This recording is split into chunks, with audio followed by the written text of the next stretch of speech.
2020 అని చెప్పి హైదరాబాద్ని చాలా డెవలప్మెంట్ చేసిన పరిస్థితి. ఇప్పుడు విజన్ 40 అని 2040 అని చంద్రబాబు నాయుడు అంటున్నారు. సో హైదరాబాద్ కన్నా ఎక్కువ డెవలప్మెంట్ అవకాశం ఉంది. హైదరాబాద్ కన్నా సమానంగా తీసుకొచ్చే అవకాశం ఉందంటారా? సార్ మీరు ఒక హైదరాబాదు ఇప్పుడు ఆయన చేసిన డెవలప్ గురించి చెప్పుకుంటున్నాం. ఇవాళ కొత్తగా వచ్చిన రాజధాని గురించి చెప్పాలంటే హైదరాబాద్ని తలమించిన రాజధానిలాగా చేసి వదిలిపెడతారు బాబు గారు. ఆషామాషా రాజధాని కాదండి అది. ఆల్రెడీ ఆయన చెప్పింది చేయటం జరుగుతుంది. వెనకడిగేసే ప్రసక్తే లేదు. అదేవిధంగా చూసుకుంటే కనుక విశాఖలో చాలా ఐటీ కంపెనీలు కానివ్వండి, గూగుల్ కానివ్వండి, ఇటువంటి కంపెనీలు వస్తామండి. ఇటువంటి కంపెనీలు రావడం వల్ల మన రాష్ట్రానికి ఎటువంటి ఉపయోగం ఉందంటారు? సార్ ఇప్పుడు ఉపయోగమే కదండి. ఇప్పుడు అందరికీ ఉపయోగపడే చేస్తున్నప్పుడు మనం అడ్డుపుల్ల వేయడానికి ఇది లేదు కదా. మనం అడ్డుపుల్ల వేసామనుకోండి అది వెనకలాగే వాళ్ళే వేస్తారు, కానీ అభివృద్ధి అయ్యే వాళ్ళు ఎవరు వేయరండి. ఇప్పుడు ఇప్పుడు విశాఖపట్నం రైల్వే జోన్ తీసుకున్నారు, వాళ్ళు ఆనందపడతలేదా? మరి అలాగే ఉంటుంది. ఏది చేసినా మంచి కోసం వెళ్ళేటప్పుడు వెనకలాగే వాళ్ళు లాగుతూనే ఉంటారు, జరిగే పనులు జరుగుతూనే ఉంటాయండి. అంటే ఐటీ శాఖ మంత్రి లోకేష్ గారు కూడా చాలా కంపెనీలు తీసుకొచ్చే విషయంలో చాలా కష్టపడుతున్న విషయం మనకు అర్థమవుతా ఉంది. కానీ వాళ్ళు ఏం చేస్తున్నారంటే ఈ కష్టపడినంత కూడా సొంతంగా వాడుకుంటున్నారు, సొంత ఫ్లైట్లో తిరుగుతున్నారు, ప్రభుత్వ ధనాన్ని వృధా చేస్తున్నారని అంటున్నారు. లోకేష్ బాబు గారు ఎలా కష్టపడుతున్నారో, ఎలా వర్క్ చేస్తున్నారో అది వైఎస్సీపీ వాళ్ళందరికీ తెలుసు. ఆయన చేసే పనులకే వాళ్ళు ఏం మాట్లాడాలో అర్థం కాక మాటలు తప్ప రెండోది వేరేది ఏం లేదండి. సో ఓవరాల్గా కూటమి ప్రభుత్వం పాలన ఎలా ఉందంటారు?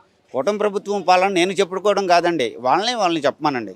వైసీపీ ఇప్పుడు నన్ను అడిగారు, నేను బాగుందని చెప్పడం బాగోదు కదా, నేను బాగుందనే చెప్తా. వైసీపీ వాళ్ళని కూడా అడగండి. కూటమి ప్రభుత్వం అనేది అందరూ బాగుండాలని కూటమితో జరిగే ప్రభుత్వం కూటమి ప్రభుత్వం. ఎవరిని నిరుత్సాహపడి, ఎవరిని బాధ పెట్టి, ఎవరిని హింసించే పని కాదండి. ప్రజలందరూ చక్కగా హ్యాపీగా ఫీల్ అవుతున్నారు. ఈ ప్రభుత్వం వచ్చిన తర్వాత కూటమి ప్రభుత్వానికి జై కొడుతున్నారండి. అంటే మీరేమో ప్రజలందరూ హ్యాపీగా చక్కగా ఉండాలని మీరు అంటున్నారు, కానీ మా ప్రభుత్వంలోనే ప్రజలందరూ హ్యాపీగా ఉన్నారని మేము మళ్ళీ మా ప్రభుత్వాన్ని మా పరిపాలన కోరుకుంటారని కొన్ని 4 రోజుల క్రితం జరిగినటువంటి జగన్మోహన్ రెడ్డి ప్రెస్ మీట్లో ఇదే మాట అంటున్నారు. వాళ్ళు ఇప్పుడు ఏదేదో చెప్తున్నారు. వారు ఇప్పుడు అడుగుతారు, ఇప్పుడు రావాల్సిన దానికి రావాలి కదా, మరి ప్రోగ్రామ్ ఎందుకు క్యాన్సిల్ చేసుకోవాల్సి వచ్చింది జగన్మోహన్ రెడ్డి గారు? మొన్న మీటింగ్ మీరు వస్తాను అది ఇది అన్నారు కదా సార్. ఇప్పుడు వాళ్ళ కార్యకర్తలను అడగండి, మరి వాళ్ళు ప్రోగ్రామ్ క్యాన్సిల్ చేసుకున్నారు కదా, దానికి ముందు సమాధానం చెప్పమానండి. ఇప్పుడు అన్న రూట్ ప్రకారం అనుకోకుండా ఒక ఊరు, ఒక 5 ఊర్లు అంటే 10 ఊర్లు 15 ఊర్లు తిరిగి ఎక్కడ ఏ సమస్య ఉండా ఫాలో అవుతున్నారు కదా. లోకేష్ బాబు గారు కానివ్వండి, బాబు గారు కానివ్వండి, పవన్ కళ్యాణ్ గారు కానివ్వండి. మరి వీళ్ళు ఎందుకు ఫాలో అవ్వలేకపోతున్నారు? కూటమి ప్రభుత్వం ఏం చేస్తుంది అంటే పనులు చేసేవాళ్ళు మంచివాళ్ళు కాదు వీళ్ళకి, అంతే కదా సార్. అవినీతి అయితే మంచిది చేసుకున్నారు సార్, చట్టం పని చట్టం చేసుకునిద్ది, వాళ్ళ గురించి విమర్శించేది లేదు. అయితే ఈ గూగుల్ కంపెనీ అటువంటి మన రాష్ట్రం రావడానికి ఒప్పుకున్నటువంటి కొంతమంది వైసీపీ ఎంపీలు ఏం చేస్తారంటే కేసులు వేసిన పరిస్థితి. సో కేసులు వేసినప్పుడు కూడా సుప్రీంకోర్టు వాళ్ళు తిట్టిన పరిస్థితి. సో దానికి మీరేమంటారు? సార్ ఇప్పుడు దారి బాగుంటే దారిని వెళ్తాం సార్. ముళ్ళబాట వేసారనుకోండి వెళ్ళాం కదా, ఏదో ఒక ముళ్ళబాట వేయాలి, ఏదో ఒకటి ఇష్యూ లేపాలా.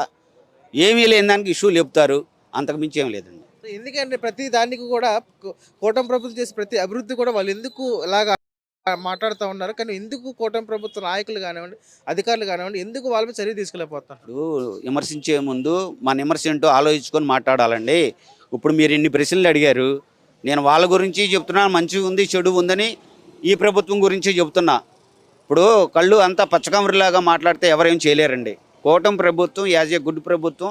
ఏదన్నా సమస్యలు లేవు అన్న మనుషులు ఉన్నాయి అని అంటే నాకు చెప్పమానండి, నేను తీసుకెళ్ళి చూపిస్తాను ఏ గ్రామంలో అయినా సరే. అది మేము అందరినీ ఫాలోయింగ్ చేసుకుంటాం, వాళ్ళతో మంచిగానే ఉంటున్నాం, వాళ్ళు మాతో మంచిగానే ఉంటున్నారు. చెప్పేవాళ్ళు చెప్తారు సార్, చెప్పేవాళ్ళు చెప్తారు, చెప్పలేదనంటే ఇప్పుడు అపోజిషన్ వాళ్ళు అపోజిషన్లోనే ఉంటారు. అపోజిషన్ మాట్లాడే హక్కు ఉంది, వాళ్ళు మాట్లాడతారు. దాని గురించి మేమేం మాట్లాడతలేదు కదా, మేము దాని గురించి ఏం మాట్లాడతలేదు కదండి. అది అంటే ఇప్పుడు చూసుకుంటే మీ ఓవరాల్గా మీ ఎమ్మెల్యే గారు పరిపాలన ఎలా ఉందండి ఈ నియోజకవర్గంలో? సార్ మా ఎమ్మెల్యే గారు వేర్లగడ్డ వెంకట్రావు గారు ఆయన కష్టపడే మనిషి, ఒక అవినీతికి పాల్పడే మనిషి కాదండి. ఎవరు ఏ సహాయం కావాలన్నా అందిస్తూ ఈ కూటమి ప్రభుత్వాన్ని ఆయన ఆధ్వర్యంలో చాలా ఇదిగా ముందంజు ఉండి నడిపిస్తున్నారండి. గ్రామానికి వెళ్ళి ఖాళీ చూసుకొని రాను అనుకోకుండా వచ్చి అదే విధంగా నడుపుతున్నారు సార్. అంటే గతంలో చూసుకుంటే కనుక ఈ గన్నవరం నియోజకవర్గం వల్లభనేని వంశీ గారు టీడీపీ పార్టీలో ఉండి తర్వాత బయటకు వచ్చిన తర్వాత భువనేశ్వర్ చాలా అనరాని మాటలు అనడం జరిగింది. సో దానికి మీరేమంటారు సార్? ఇప్పుడు జరిగిపోయిన దానికి తోకోటే అది మనం రాయేసి మనం కొట్టుకున్నట్టు అవుతుంది. ఎవరి చరిత్రలు ఏంటో అన్ని చరిత్రలు అయిపోయినాయి సార్. దాన్ని బట్టి కామెంట్గా నేను మాట్లాడలేను. ఒకప్పుడు ఆయన కింద మేము చేసాము, ఇప్పుడు ఈయన కింద చేస్తున్నాము. నేను ఎవరి దగ్గర ఏమి రూపాయి ఆశించే మనిషిని కాదు. నా ఆధార్ కార్డులు ఇచ్చి డబ్బులు తెచ్చుకున్న వాళ్ళు ఉన్నారు, తెచ్చుకున్న వాళ్ళు ఉన్నారు. ఆ ప్రస్థానం మట్టికి నేను చెప్పలేనండి. అది అంటే దుగ్గిరాల మండలంలో అయితే దుగ్గిరాల్లోనే మహిళలకు కుట్టు మిషన్లు ఇచ్చి ఫస్ట్ ప్లేస్ అక్కడి నుంచే ప్రారంభించిన పరిస్థితి లోకేష్ గారు. దానివల్ల ఎంతమంది లబ్ధి చేకూరిందంటే అలా మహిళలకి ఇలా కంటిన్యూ చేయడం మూలాన్ని చంద్రబాబు నాయుడు గారు పెట్టుకున్న టార్గెట్లో మహిళా సాధికారత సాధించడానికి అవకాశం ఎంత మాత్రం ఉందంటారు?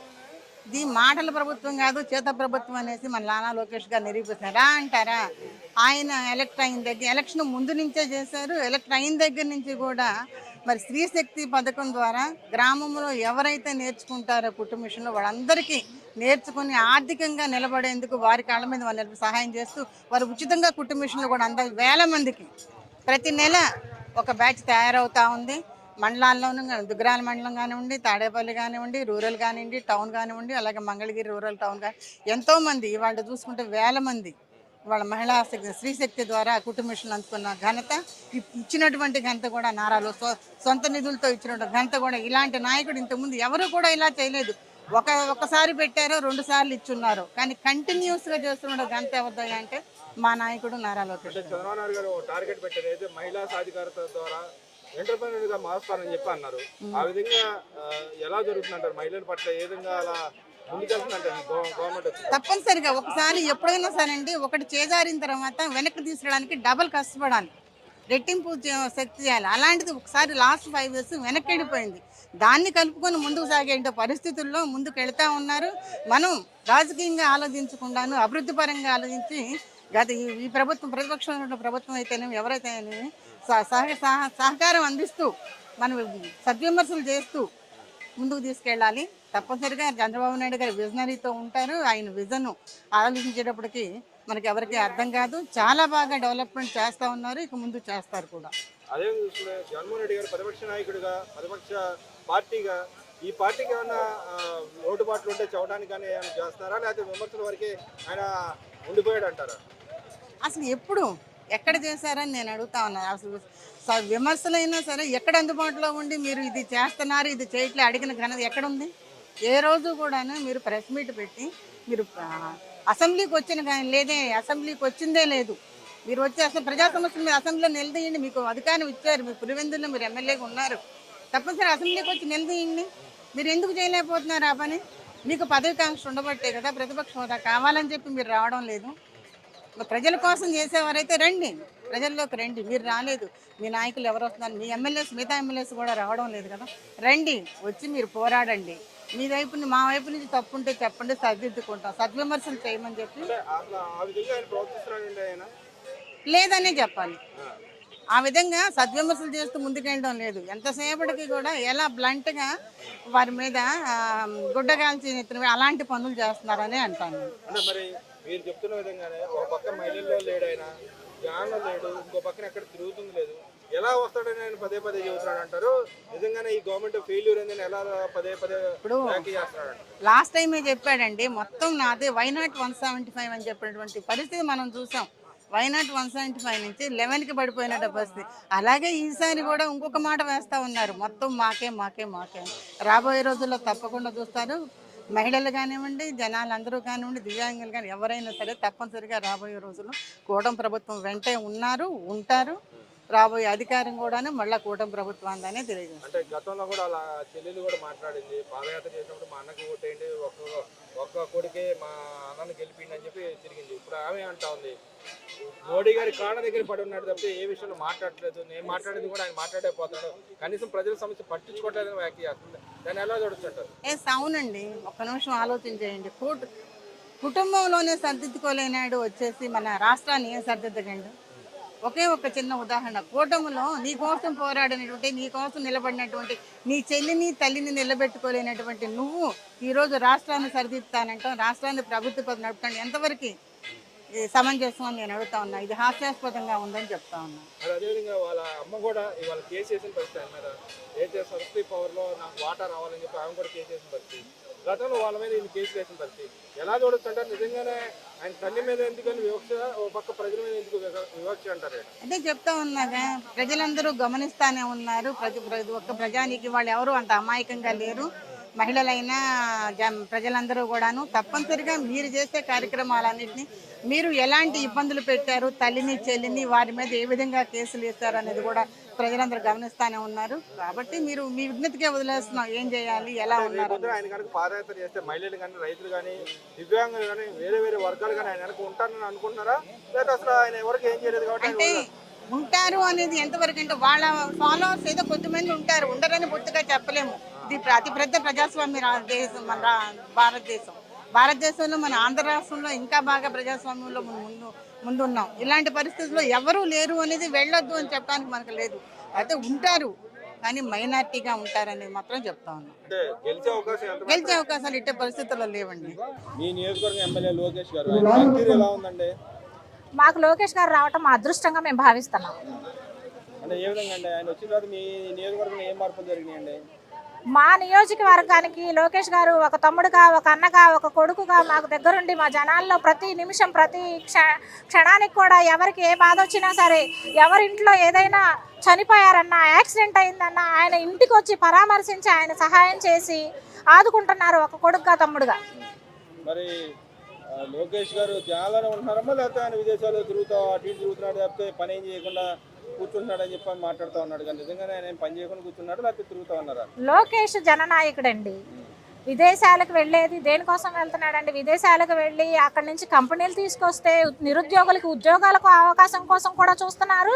అట్లాగే నియోజకవర్గంలో ఎటువంటి ప్రాబ్లం వచ్చినా ప్రతిస్పందించి క్షణాల్లో ఆ పనులు చేసే పనులు కూడా చేస్తున్నారు. అన్నిటిలోనూ లోకేష్ గారు చేస్తున్నారు. మరి నెక్స్ట్ ఏ గవర్నమెంట్ రావాలని కోరుతున్నారమ్మా? ఎందుకు కోరుతున్నారు? ఏ విధంగా కోరుతారు? ఇప్పుడు ఎప్పుడు ఎప్పటికీ లోకేష్ గారే మాకు ఎమ్మెల్యేగా ఉంటారండి. అంటే మరి గత ఎమ్మెల్యే గారు ఈ రాజధాని భూముల మీద కానీ ఇక్కడ కానీ కేసులు వేసిన పరిస్థితి, అభివృద్ధి చేసిన ఏం లేదు. మరి ఇప్పుడు ఆయన మళ్ళీ ప్రజల్లో కానీ కనపడ్డారమ్మా మీకు ఈ మధ్యకాలంలో తర్వాత నుంచి? ఆయన కరకట్ట కమల్ హాసన్ గారు మరి ఉన్నారో లేరో కూడా తెలియట్లేదండి. ఆయన కనుమరుగైపోయారు. మా లోకేష్ గారు గెలిచిన తర్వాత ఆయన్ని మేమైతే చూడలేదండి ఇక్కడ. ఎందుకని రాలేకపోతున్నారంటారు వైసీపీ నాయకులు కానీ వైసీపీలో? ఇచ్చిన హామీల్లో ఏ ఒక్కటి అమలు చేయనప్పుడు ప్రజల్లోకి వచ్చి ఏం మాట్లాడతారండి వాళ్ళు? అంటే ఈ మంగళగిరి రోడ్డు ఒకటి అభివృద్ధి చేశారంట కదా బయట, ఆయన ఉన్న టైంలో జరిగింది. రోడ్డుని పగలగొట్టి మళ్ళీ దాన్ని ఇటు అటు కొంచెం జరిపి వేసి రోడ్డు వేసామని చెప్పుకుంటే మేము చేయగలిగింది ఏమీ లేదు. ఇంకేం అభివృద్ధి జరగలేదమ్మా ఇక్కడ గత 5 ఏళ్లలో? గత 5 ఏళ్లలో ఎటువంటి అభివృద్ధి చేయలేదు. లోకేష్ బాబు గారు వచ్చిన తర్వాత నేత కార్మికులకి నేత సహాయం ఎలా అందించాలి, వాళ్ళకి అలాగే వాళ్ళ ఆర్థిక పరిస్థితిని ఏ రకంగా పరిచారు. అలాగే ఫారెస్ట్ ల్యాండ్లు కానీ, పోరంబోగు ల్యాండ్లు కానీ, కొండ ఫారెస్టులు కానీ వీళ్ళకి పట్టాలు ఇస్తానన్నారు, పట్టాలు ఇచ్చారు. ప్రతిదీ కూడా లోకేష్ గారు చెప్పిన ప్రతి పని చేస్తున్నారు. బట్టలు పెట్టి మీకు నేను పట్టాలు అందిస్తానమ్మా మీ ఇంటికి అన్నారు. అలాగే ప్రతి మహిళకి కూడా పిలిచి భోజనం పెట్టి బట్టలు పెట్టి ప్రతి మహిళకి ఇంటి పట్టాలు అందించారు. మరి రేపు ఉగాదికి కొత్త ఇళ్ల పట్టాలు అందిస్తామని చెప్పి గవర్నమెంట్ చెప్తోంది, ఇస్తుందంటారా? ఇప్పటికీ కొంతమందికి అందించారండి. అలాగే మిగతా వాళ్ళకు కూడా రేపు ఉగాది వెళ్ళిన తర్వాత నుంచి ఇస్తానని చెప్పారు లోకేష్ గారు. కంపల్సరీగా చెప్పిన మాట జవదాటే మనిషి లోకేష్ కాడు. ఓవరాల్గా కూటమి ప్రభుత్వం పరిపాలన జగన్మోహన్ రెడ్డి గారు చెబుతున్నట్టు అసలు ఏం ఇవ్వట్లేదా, ఇస్తుందంటారా? పథకాలు ఇవ్వటం లేదని ఆయన చెప్తా ఉన్నాడు. ఈ కూటమి ప్రభుత్వం మేము పథకాలు ఇస్తున్నాం అన్నారు. రియాలిటీ ఏంటంటారు? రెండిట్లో నిజమేదంటారు? జగన్మోహన్ రెడ్డి గారు ఎలా చెప్తారండి? ఆయనకి పథకాలు ఎందుకు వస్తాయి? పథకాలు వచ్చేది ప్రజలకి. ప్రజలు చెప్తారు పథకాలు వస్తున్నాయో లేదో. జగన్మోహన్ రెడ్డి గారు ఎలా చెప్తారు? ఆయనకేం తెలుస్తుంది? ఇంట్లో కూర్చొని ఇంట్లో బయటికి రాడు. ఆయన బయటికి రావాలంటే పట్టాలు పరదాలు కావాలి మాకు. మరి అలాంటి వ్యక్తికి ఏం తెలుస్తుంది ప్రజలు పడే కష్టాల గురించి? ప్రజలకి ఏ సహాయం అందుతుంది, ఏ పథకాలు అందుతున్నాయి అనేది అతనికి తెలియదు కదండి. లోకేష్ గారు ప్రజల్లో తిరుగుతున్నారు కాబట్టి వాళ్ళ బాధలు ఏంటో, వాళ్ళ పరిస్థితి ఏంటో కనుక్కున్నారు, పాదయాత్రలో కనుక్కున్నారు. అట్లాగే ఈ రోజున ప్రజల్లో తిరుగుతున్నారు. గెలిచినా కూడా ఇంట్లో కూర్చోకుండా తిరుగుతున్నారు కాబట్టి ఆయనకు తెలుస్తుంది. ఈ 20 ఏళ్ల పరిపాలన ఏం మార్పులు జరిగినాయమ్మా? మీకు సంబంధించి మహిళలకు సంబంధించి కానీ ప్రజలకు సంబంధించి కానీ ఏ అంశాల మీద మార్పులు జరిగాయని మీరు అనుకుంటున్నారు? చెప్తున్నాం కదండి, ప్రతి మహిళకు కూడా ఉచిత బస్సు ఇచ్చారు, గ్యాస్ ఇచ్చారు, అట్లాగే పెన్షన్ పెంపు చేశారు, అట్లాగే పట్టాలు ఇచ్చారు ఫారెస్ట్ ల్యాండ్లకు కానీ ఇటువంటి స్థలాలకి. అలాగే తల్లికి వందనం వేశారు. ప్రతి ఆడ మనిషి కూడా బాధపడకుండా తనకున్న ఎంతమంది బిడ్డలుంటే అంతమందిని తను చదివించుకోవాలనే దీంతో అందరికీ వేశారు. ఇంకా ఇంతకు మించి ఏం చేస్తారండి? మాకు స్త్రీ శక్తి కింద ఉచితంగా కుట్టు మిషన్ నేర్పిస్తున్నారు, బ్యూటిషియన్ కోర్సులు నేర్పిస్తున్నారు, స్కిల్ డెవలప్మెంట్స్ అని చెప్పి పిల్లలకి ఉద్యోగం లేని పిల్లలకి స్కిల్స్ నేర్పిస్తున్నారు. ఇవన్నీ పథకాల్లో లేని పనులండి. పథకాలు మాత్రమే కాదు, పథకాల్లో లేని పనులు కూడా చేస్తున్నారు.